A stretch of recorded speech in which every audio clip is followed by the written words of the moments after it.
This is a tech review. Insta360 is doing a major firmware update to the One R, which is what I'm shooting on right now.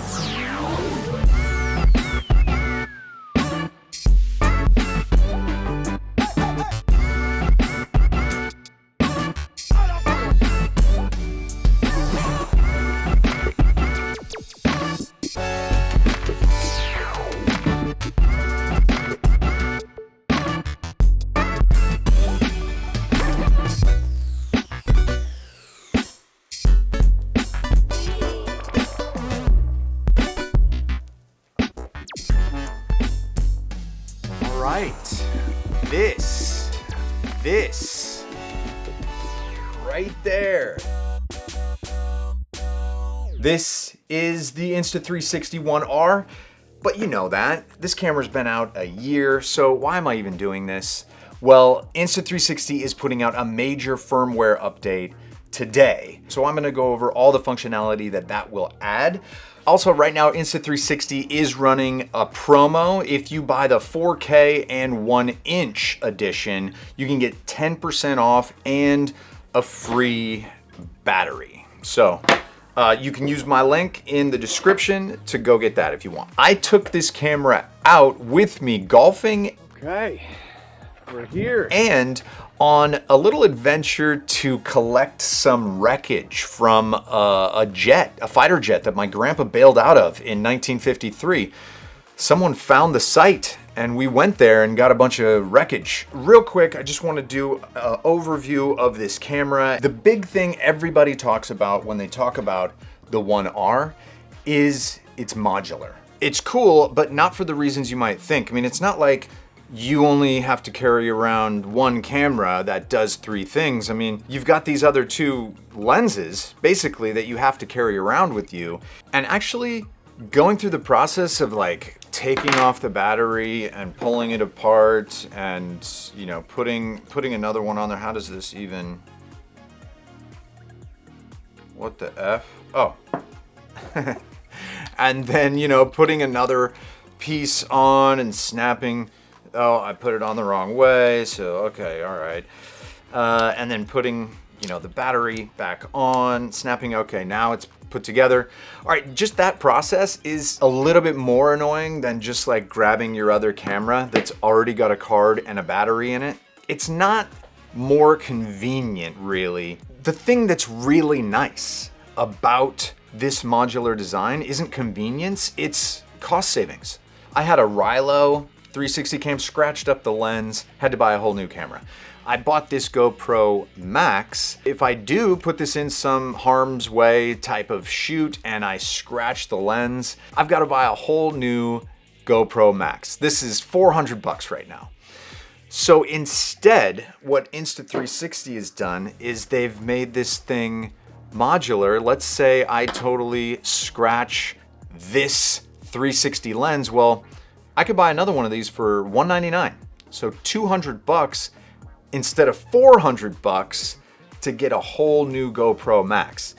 That is what I think is the most compelling thing about this modular design. Maybe the drive unit and the screen gets cracked. Well, then you can just replace this instead of having to also replace the lens. Hey, so this is a good time as any to let you know that tragedy struck. I'm out there trying to get great footage like this.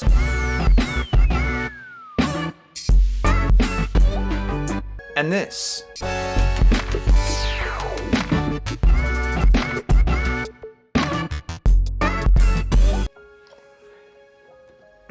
And then this happens. So yeah, I had the camera on the end of the selfie stick and I've seen people do this, so I went to try it. I went to go like do that and I had the camera on the end of it. The end of the selfie stick just completely popped off with the camera on it. Yeah, that's not going to be waterproof anymore. Definitely don't get this Tellison selfie stick. Man, what a cheap ass piece of shit. Insta360 gave it to me for free, so I shouldn't even be upset.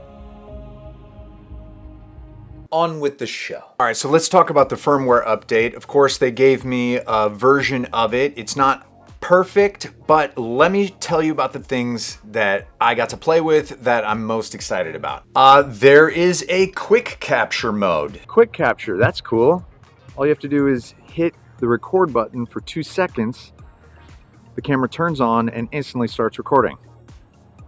Nice. Cuts down on the starting time when you really want to capture something's happening and you want to be in the moment. One press and you're recording. You can now shoot in 50 frames per second and 60 frames per second in 4K on the 4K and 1-inch mods. And that's great for fast action, being able to slow it down. There's better slow motion than 50 in 1080p, but it's nice to have that extra option in 4K. One thing, these are cool, you can actually use an external mic. You do have to get a little adapter for USB-C, and in this update, this firmware update, they fixed some issue they were having with the connector, so better audio. All right, so I've got this microphone, this directional mic, this mini directional mic plugged into this audio adapter, and the selfie stick is just mounted onto my frame straight in front of me.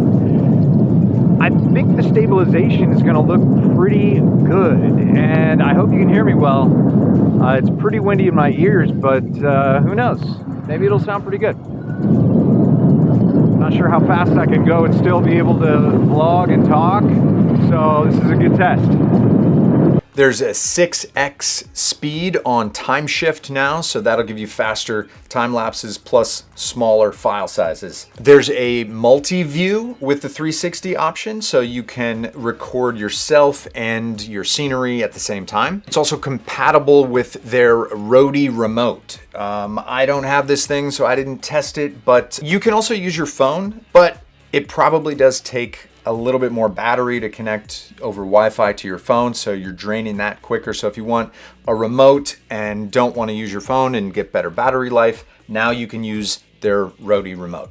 They added a vivid color profile to the 1-inch mod, and they added sharpness adjustments for the entire line of lenses. You just go to camera settings, general, sharpness, and you can adjust it in camera. Sometimes they set it really high and you get a bunch of digital sharpening, and that can look very uncinematic. I'd play around with the low and medium sharpness. You can always add sharpness in post, and you know, if you want a more natural looking image straight out of the camera, I'd go with the low setting, maybe the medium. There's now loop recording, so if you wanted to use this as a dash cam, you can do a 3-minute or a 5-minute loop, and it will, you know, you can basically stop it and it'll have recorded the last 3 or 5 to 5 minutes. Horizon leveling. So on the 4K and the 1-inch mod, if you're shooting in 4K 30, you can see this little icon right here that shows that horizon leveling is enabled. Okay, so horizon leveling is pretty much the holy grail of image stabilization. You can, here, I'm gonna do it right now. So I'm rolling. You can just turn this thing completely upside down, 360, and it keeps the horizon level the entire time. I don't know how much better image stabilization can get than that. Yeah, I can't think of anything. The GoPros have had it. Their little Insta360 Go 2 has it. So, thank you. Thank you. Thank you. Right now, the horizon leveling feature for a 360-degree rotation has a very narrow field of view. They said that that's going to be widening out soon. They said, however, there will be a larger field of view option in the final app and studio in mid-May, wider than the narrow field of view, and can stabilize plus or minus 45-degree rotation. So look for that coming soon. If you watched my Insta360 video recently, you may have bought it like I did, thinking this is going to take the place of any GoPro style camera. But turns out, if you want a little bit better image quality, more storage space, and interchangeable batteries, all very cool things, you have to get a camera like this. This is great to have on you at all times, but you know, when you want to step up your game and you have time to do it, these are really necessary. That's it for the review. Check the link in the description for the deal that they're running. I'll be back soon with another one. Later.